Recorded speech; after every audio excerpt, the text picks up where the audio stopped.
안녕하세요, 여러분. 자, 이제 1번부터 풀어볼게요. 1번, 부동산 가격 원칙에 관한 설명으로 틀린 것을 골라보래요.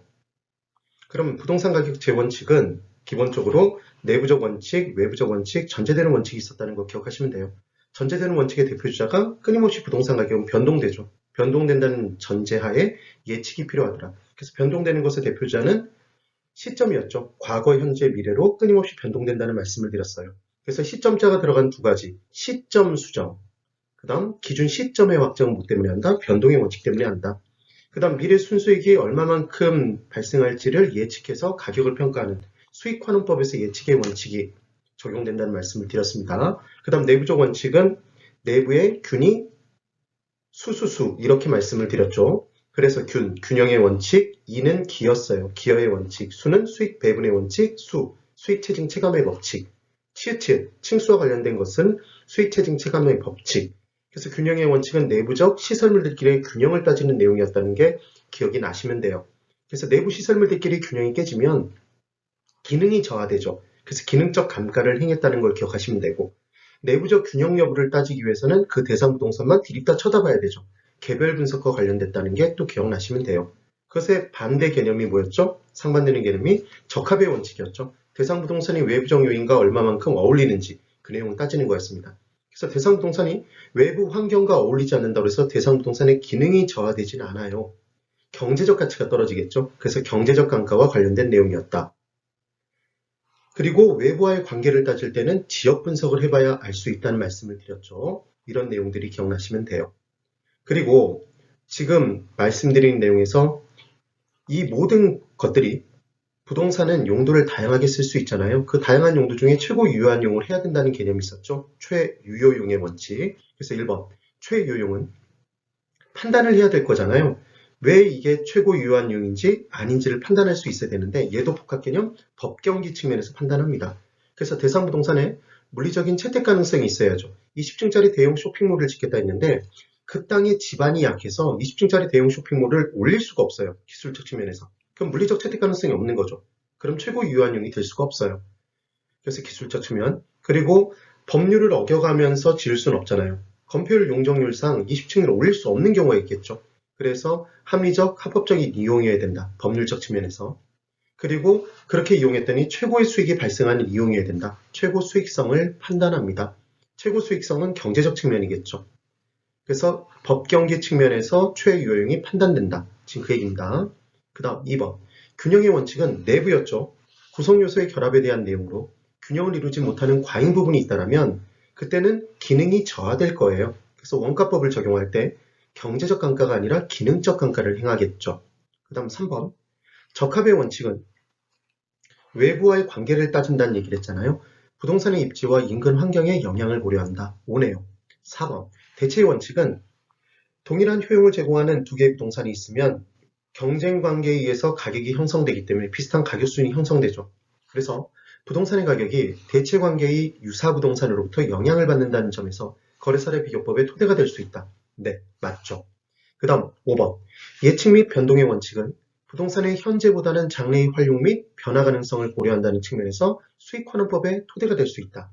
가격은 무엇분의 무엇이었죠? 정말 중요하다는 말씀을 드렸는데 가격은 수익률분의 수익이었죠. 그래서 수익가액은 수익가격, 수익가액은 조순전후 중에 유효총소득에서 영업경비 뺀 순영업소득이 분자고 부모의 환원이율이 들어갔었어요. 가격에서 출발한 수익에서 다시 가격으로 되돌아간다 그래서 얘를 수익환원법이라고 얘기를 했었죠. 기억나시면 됩니다. 5. 그 다음 2번. 감정평가에 관한 규칙상 용어의 정의로 틀린 것을 골라보래요. 1번. 원가법이란 비용 방식에 의해서 가격을 구하는 방법이었습니다. 대상 물건의 재조달, 다시 조달하는 데 들어간 비용, 얘는 기준 시점에 다시 조달하는 데 들어가는 비용이었죠. 그래서 신축 시점 아니었죠. 만든 시점 아니었어요. 기준 시점에 다시 조달하는 데 들어간 비용에서 감가 수정을 하면 달아 없어진 부분을 빼면 대상 물건의 가액이 결정됐었죠. 그게 원가법이었습니다. 2번 수익환원법이란 대상 물건이 장래에 산출할 것으로 기대되는 순수익이나 미래의 현금 흐름을 환원하거나 할인하여 할인이 결국은 현재 가치 고친다는 얘기였잖아요. 대상 물건의 가액을 산정하는 감정평가 방법을 말하더라. 3번 가치 형성 요인이란 대상 물건의 경제적 가치, 여기서 중요한 건 경제적 가치죠. 경제적 가치에 영향을 미치는 일반 요인, 지역 요인, 개별 요인 등을 말하더라. 일반 요인은 모든 부동산에 다 적용되는 내용. 지역 요인은 주상공, 주거용, 상업용, 공업용에서 각각의 그 해당 부동산의 용도에 맞게 그 지역에서 판단할 내용들을 따지는 거였죠. 개별 요인은 그 개별 부동산에만 영향을 끼친 요인. 그래서 지역 요인을 우리는 분석하는 게 지역 분석, 개별 요인 분석하는 건 개별 분석이었습니다. 끊임없이 변화하죠. 가변성을 띠고 그리고 복잡성을 띠고 연관성을 띠고 있다는 말씀을 드려요. 가치 형성 요인들은. 그 다음 4번. 거래사례 비교법은 비교 방식이었죠. 비교 방식에서 가액을 구하는 방법이었네요. 대상 물건과 가치 형성 요인이 같거나 비슷한 물건의 거래 사례와 비교하여 대상 물건의 현황에 맞게 사시찌개 했었죠. 사시찌개면 사정 보정, 시점 수정, 지역 요인 비교, 개별 요인 비교. 기억나세요? 그 다음 면적 비교치를 해줬죠. 그때 비교할 때 부동산 두 개, 사례 부동산과 대상 부동산. 우리가 알고 싶은 건 대상 부동산의 가액이니까 대상 부동산 수치가 분자로 들어갔다는 게 기억나시면 돼요. 처음 출발은 100백으로 시작했었죠. 정확하게 기억하시면 됩니다. 그래서 100% 기준으로 10% 우세하다 그러면 110%가 되는 거잖아요. 5% 열세하면 95%가 되겠죠. 그렇게 정리하시면 됩니다. 중요한 건 거래 사례 비교법에서는 4부터 시작하죠. 사시찌개부터. 근데 공시지가 기준법에서는 시부터 시작해요. 시점 수정부터. 그 다음 5번. 인근 지역이란 감정평가의 대상이 된 부동산이 속한 지역으로서 부동산의 이용이 동질적이고 가치 형성 요인 중 개별 요인을 공유하는 지역이 아니라 지역이니까 지역 요인을 공유하겠죠. 이게 틀린 문장입니다. 그리고 인근 지역에서 제일 중요한 건 대상 부동산이 속해 있다는 게 제일 중요했어요. 바로 뒤에 보실 겁니다. 그래서 지금 틀린 건 5번이네요. 그 다음 3번. 감정평가 과정상 지역분석과 개별분석에 관한 설명으로 틀린 것을 골라보래요. 1번. 해당 지역 내 대상 부동산의 표준적인 이용의 상태가 무엇인지, 일반적인 이용의 상태, 그 다음 그 지역 내 가격 수준대를 파악하는 건 지역을 분석해봐야 알 수 있죠. 지역 분석이 필요하더라. 그 다음 2번. 지역 분석은 대상 부동산에 대한 넓게 분석하는 거죠. 그 지역을. 그러니까 얘는 거시적 광역적 분석이고 개별 분석은 개별 부동산만 보니까 미시적이며 국지적 분석이라고 얘기를 하는 거죠. 바뀌어 있네요. 2번이 틀린 답입니다. 그 다음 3번, 이제 인근 지역에 대한 내용을 설명할 텐데요. 인근 지역은 대상 부동산이 속해 있는 지역이라는 게 제일 중요했죠. 그래서 인근 지역은 대상 부동산의 가격 형성에 직접적인 영향을 끼칩니다. 근데 이 인근 지역과 경제적 특성이 유사한 지역이 있잖아요. 그래서 가치가 비슷하게 이루어지는 지역, 이게 유사지역이었다는 게 기억나시면 돼요. 그래서 유사지역은 인근 지역에 속해 있는 대상 부동산의 가격 형성에 인근 지역처럼 직접적 영향을 끼치지는 않지만 얘는 간접적인 영향을 끼치죠. 그래서 만약 거래사례 비교법에서 사례 부동산을 인근 지역에서 추출하면 인근 지역에는 대상 부동산이 살고 있는 지역이기 때문에 이 두 부동산의 지역이 똑같잖아요. 그러면 지역 요인 비교는 할 필요가 없겠죠. 꼭 집어 지역 요인 비교치가 얼마냐고 물어보면 100분의 100이겠죠. 그때도 지역 분석은 해야 이 지역 내의 표준적인 이용과 가격 수준대를 알 수 있다는 거 기억해 두시면 돼요. 그 다음 유사지역에서 만약에 사례 부동산을 추출했다 그러면 유사지역과 인근 지역은 지역이 다르죠.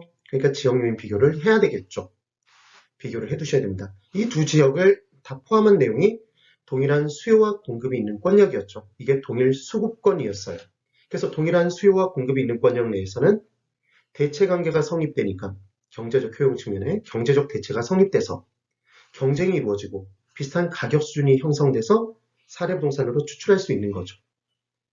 3번 인근 지역이란 대상 부동산이 속한 지역으로 부동산의 이용이 동질적이고 가치 형성 요인 중 지역 요인을 공유하는 지역을 말한다. 아까 봤던 지문 그대로죠, 여러분.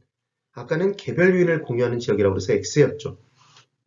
4번 동일 수급권이란 대상 부동산과 대체 경쟁 관계가 성립하고 가치 형성에 서로 영향을 미치는 관계에 있는 다른 부동산이 존재하는 권역을 말하며 인근 지역과 유사 지역을 포함하더라. 네, 5. 그 다음 5번 대상 부동산의 최 요용을 판정하기 위해 개별 분석이 필요하다. 우리는 지역 분석을 통해 나온 표준적 이용의 상태와 지역 분석을 통해 나온 지역 내 가격 수준을 기준으로 대상 부동산의 개별적인 분석을 해서 대상 부동산의 표준적 이용의 결정을 하고 가격을 결정했었죠. 그게 기억나시면 됩니다.